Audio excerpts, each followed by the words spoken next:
Hello tout le monde, j'espère que vous allez bien, moi ça va très bien. Aujourd'hui une nouvelle vidéo, ça fait très longtemps qu'on n'a pas fait de vidéo, mais on revient avec un sujet important, car aujourd'hui nous commémorons la 64e année du crash de Munich, cet élément qui restera marqué à tout jamais dans l'histoire de Manchester United, qui fait partie de la légende de ce club, avec les fameux Busby Babes, qui ont malheureusement une partie perdu la vie lors de ce crash.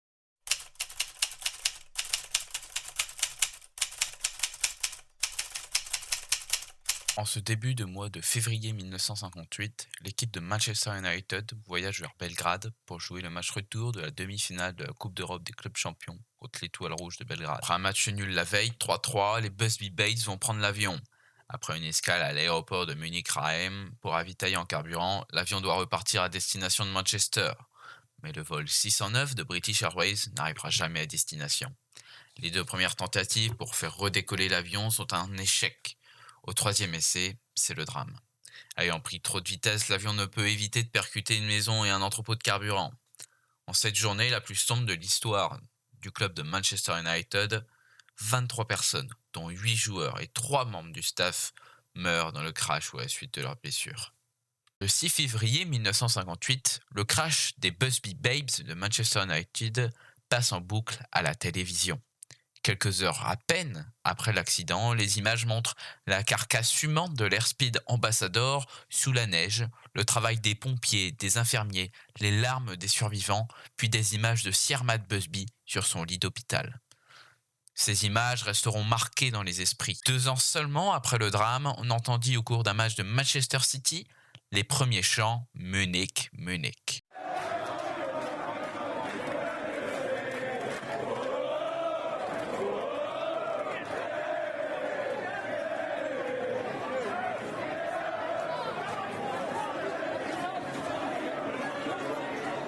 Malgré un temps de difficulté pour le club, sous Busby, le club renaît de ses cendres, tel un phénix, pour redevenir une grande équipe, avec des joueurs tels que Dennis Law, George Best, ou encore la légende qui a survécu au crash, Bobby Charlton.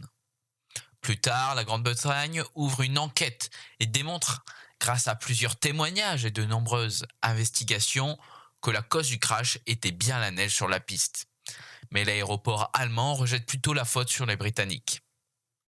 Dans l'histoire, d'autres équipes de foot ont été également touchées par un crash d'avion en tuant de nombreux joueurs et staff, comme par exemple le 28 novembre 2016 avec l'équipe brésilienne, excusez-moi de la prononciation, Chapecoense.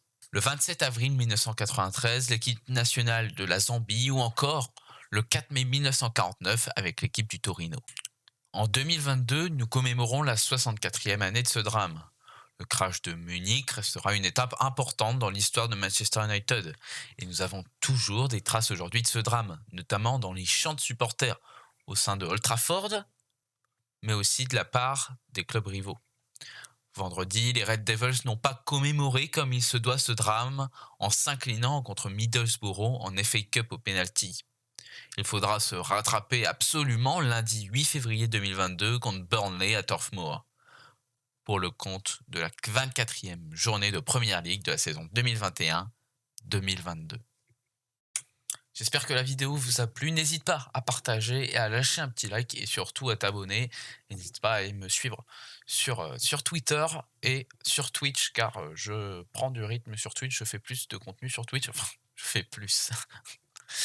J'essaye de faire plus. Mais en tout cas, je vais faire pendant là ces vacances la présentation de chaque voiture de F1, la livrée 2022. Je ferai un live presque à chaque fois.